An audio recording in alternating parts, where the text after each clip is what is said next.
your 16mm film. You've been following us for months.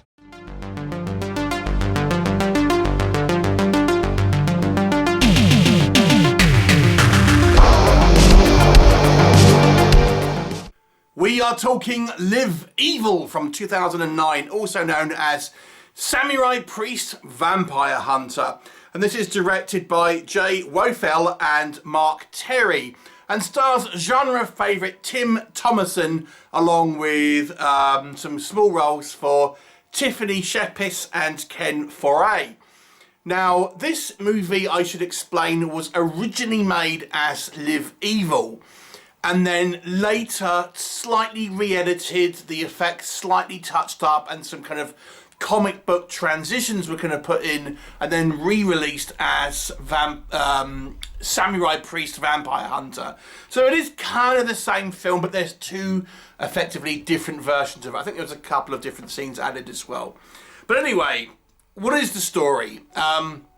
It focuses on this priest, played by Tim Thomerson, of course known for Dollman, Trances, along with plenty of other movies. And he is a lone priest travelling the world trying to find out vampires which he can slay. Now, the interesting thing with this world is that the vampires are actually in somewhat of a disarray as a species. There's warring different types of vampires with slightly different kind of attributes. But the main issue here is that the humanity has really done a number on themselves, you might say, by drug use, drinking, bad diets, bad health, and as such the blood is impure, and these vampires are really struggling to find a lot of healthy blood because of all of the effectively toxins that humans are consuming in one way or another, and thus really making it somewhat undrinkable by vampires. So this has caused the vampires as a species to become fractured and fight amongst themselves with dwindling numbers. And of course they have the problem of this priest who is now following this pack of 4 vampires. He picks up a this woman from the bar who kind of helps him, and that's your kind of his setup. So let's talk about it. What works in this movie's favour? So this is a very kind of like low budget, grungy B movie. I think Tim Thomerson is always watchable. He is one of my kind of like favourite actors to kind of watch in his movies. I think he's always a charismatic actor, and you know, he's never broken through into the mainstream, but I think most kind of cult and B movie fans will enjoy his work, and he's great here. Now he is somewhat of used sparingly to a certain degree, even though he's the main character. I mean, this is a 2009 movie, so he would have been in his late 60s around this point.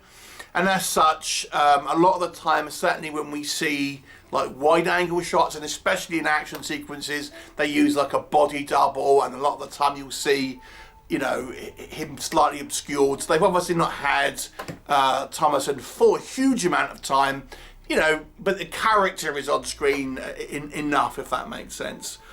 But he's always watchable despite that. And the other thing I think was kind of fun about this movie is the vampires themselves get a lot of screen time, and it's probably split half and half between our kind of priest character and his assistant and these kind of 4 vampires. And they, for example, have somewhat kind of human attributes. Like this one vampire, they're going to Los Angeles and Hollywood, and one of them really wants to see the star of the Walk of Fame of Marilyn Monroe, and she's kind of fangirling out about that.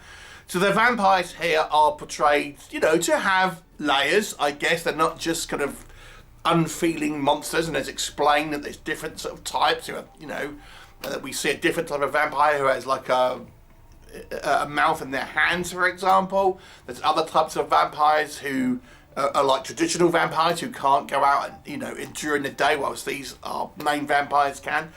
So there's, you know, there's some interesting kind of lore here in regards to the vampire kind of mythos.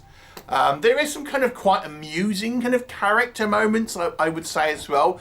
The movie is surprisingly slow-paced with a title like that. But it does mean that there are a couple of moments where there's some kind of fun dialogue, some kind of fun interactions. There's lots of boobs in this movie. Yeah, so there's many of the female cast get topless, and sometimes even more than that. So plenty of nudity here. There's some kind of fun gore sequences. None of the gore here is particularly kind of realistic, but it's kind of that silly, you know, ripping the heart out and prosthetic arms and things. There was a couple of instances where the movie goes quite hardcore in a way. For example, our group of vampires invade a home and they actually kidnap the two young babies, as in from their cribs, to snack on. And they do. I was expecting Tim Thomerson's character to come in and save these babies, but he doesn't. These vampires literally take these babies and because they're pure, and they snack on them. And then we have vampire babies. So there's some kind of like interesting little kind of nuggets of scenes here. But that kind of leads me on to what I think the problems are with this movie, is it really seems very unstructured as an actual film. I mean, there's really not a lot of plot in this film, and it is just a case of almost like a road movie, but without any real destination. We have our group of vampires heading towards Hollywood. We have Tim Thomerson and his kind of female psychic following them. A couple of kind of stops on the way, and then a kind of confrontation at the end. There's not much more than that. And then these kind of little side quests, so to speak, don't really ever really amount to very much. It's just kind of a lot of dialogue with characters who are somewhat like Tiffany Shepherd's character, just there, just to kind of like put her in the movie for a few minutes and things like that. So it doesn't really feel particularly kind of interesting as a kind of movie. And as such, it's kind of dull. This movie gets a little bit boring at times because it's not much happening, to be honest. Again, with a title like this, you would expect it to be quite action heavy. It really isn't. It really isn't particularly kind of an action movie. There's a couple of kind of fight scenes in it, but they're short, not particularly kind of well choreographed, and kind of silly. Our final confrontation is this guy called Benedikt, who's like the male lead vampire, you know, and he's, I don't know how old whoever old he was in this movie, in his like 40s perhaps, and he's like 6'4", and he's fighting Tim Thomerson's priest character, and Tim Thomerson is about, you know, 68, 67, about this age. Is like, come on, and it's just like really like clunky. So yeah, there's not a lot of action in it. The acting, I mean, this is a B movie. It's not trying to be high art, but yeah, the acting sometimes goes from, you know, acceptable to kind of a little bit on the weaker side, to put it politely. I think, to be honest, they maybe introduce a little too many characters, to be honest, that really don't have a lot to do, and it could have been a little bit more. Even though the movie has these scenes where, in theory, they're quite hard. Like I say, we have these babies that get eaten.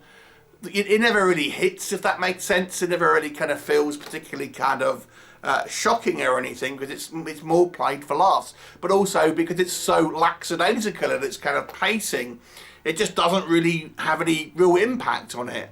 It ultimately becomes like a film that could have been cut down to half to have like a TV episode of some type of weird anthology, and it'd be fine. But as it stands at the moment, the runtime, even in the kind of the re-edited version that I watched, which is the Samurai Priest Vampire Hunter, which apparently is a better cut than the Live Evil, which is the original one, which, to be fair, I haven't seen, so I'm only judging on this one. But this is supposed to be the superior version, and it doesn't really feel particularly kind of interesting or thrilling. It's kind of has its moments. There are a few moments here, and Thomerson is always kind of quite watchable. I kind of like some of the other characters, but ultimately it's kind of maybe a little bit too cheap and kind of thrown together for most people. I'll give it a 4 out of 10. Have you seen it? What did you think of it? Leave me a comment and I'll look forward to seeing you next time.